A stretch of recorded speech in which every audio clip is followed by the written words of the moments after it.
Hey everyone, I just want to say a huge thank you to all of you for helping me reach 100 subscribers. I honestly couldn't have done this without your love, support, and constant encouragement. Every like, comment, and subscribe means a lot to me. Now let's keep this journey going. Our next target is 200 subscribers, and I know we can do it together. If you enjoy my content, don't forget to like, share, and subscribe. Let's grow as a family. Thank you once again. When Luffy vanishes inside ancient ruins, the Straw Hats are pulled into a terrifying journey through his past. Trapped within Luffy's memories, the crew witnesses moments of brotherhood with Ace and Sabo, childhood pain, and scars Luffy never shared. As past and present blur, the Straw Hats must confront truths that were never meant for them to see, learning what truly shaped their captain. To escape, they must not only find Luffy, but also come to terms with the weight of the memories he carried alone. Disclaimer: this story do not belong to me. The author is Warm Memories and Brotherly Bonds by RoseDragonWitch. Respect to author. Chapter 33, Robin's Wish. I still find it hard to believe it. Brook cried out over the noise that Rocketman was making. That you were all enemies just 24 hours ago. But now you're all fighting side by side against the world government itself. Of course, Sanji laughed as they rode on through the dark tunnel, the sounds of the train's wheels echoing off the walls. Those bastards made a big mistake messing around with us. Like we were going to let them get away with all that they did, Nami added as well as she patted Frankie on the shoulder. He hadn't stopped crying after seeing Zambai and the others beg to go with them to save him. The gesture meant more to him than anything anyone could have done. I'm envious, Frankie-san, Brook informed him. You truly are one of the luckiest people I've ever known to have such a loyal family there for you. Those idiots. I never asked them to come after me. Frankie sobbed. Neither did I ask, Robin thought to herself with a small smile. But if Frankie was anything like her, then she knew that he was truly glad that they cared enough to come for him. I guess that's just something we have to grin and bear, not that I mind though. They turned back to their ride, which was like being on a roller coaster. They could see nothing but dark walls as they continued onwards, making violent turns, heading up and down. But the whole time, Luffy was screaming with joy from the front as the others would stick their heads out of the windows. They could just hear Memory Nami's voice calling out to Kokora, asking what this place was.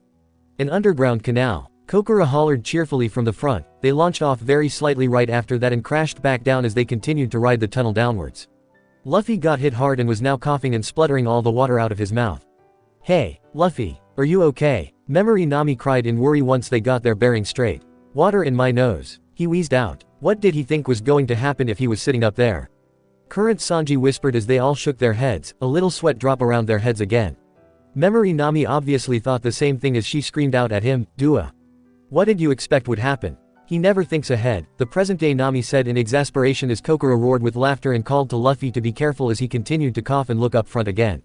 Phew, didn't see that one coming. Man, this is getting exciting. Luffy laughed out, grinning from ear to ear. Oh, well, if this is considered fun, then he must have had a blast back at Eni's lobby. Usopp said sarcastically. That had to be one of the worst days of my life. He looked away before he added inside his head, one of them, second only to the days where Mom died, that fight with Luffy and Sabayati. His heart felt like it was being squeezed and was glad for the distraction of when the train suddenly went into a deep dive. Luffy tried to scream out in warning to the others, but Kokora just laughed again, letting them know that they were almost to the exit and they should hold on before they went flying out of here. Flying. Brook cried out, wishing that he could grab hold of something, but settled for Chopper instead as they held onto the other. The tunnel was as dark as ever, but they were picking up speed and finally they spotted light at the end of it. The next thing they knew was that they were flying, bursting right out of the tunnel and out into the stormy air. They seemed to hover there, time slowing down for only a moment as a flash of lightning appeared and illuminated them. It was yet another surreal moment, Luffy screaming in joy as Memory Chopper and Nami stared out in shock, with Zoro with a slight smirk on his face as if he thought all this was mildly interesting. Awesome, Frankie whispered, his eyes shining and a part of him wishing that he could ride on that baby like this. What a hell of a trip that would have been. But before Rocketman even touched the sea again, they heard a loud voice behind them scream out, Sodom. Gamora. Jump. At those names, Frankie spun around to look in time to see the two beasts roared in agreement. Two of the biggest Yagaras you're ever likely to see had jumped from higher up. They were pulling a large ship behind them that resembled the Frankie house that the boys destroyed earlier. The two bulls were about the same length as the Rocketman itself, if not bigger. One of them was pink with dark red stripes along its whole body, a green mane and fins,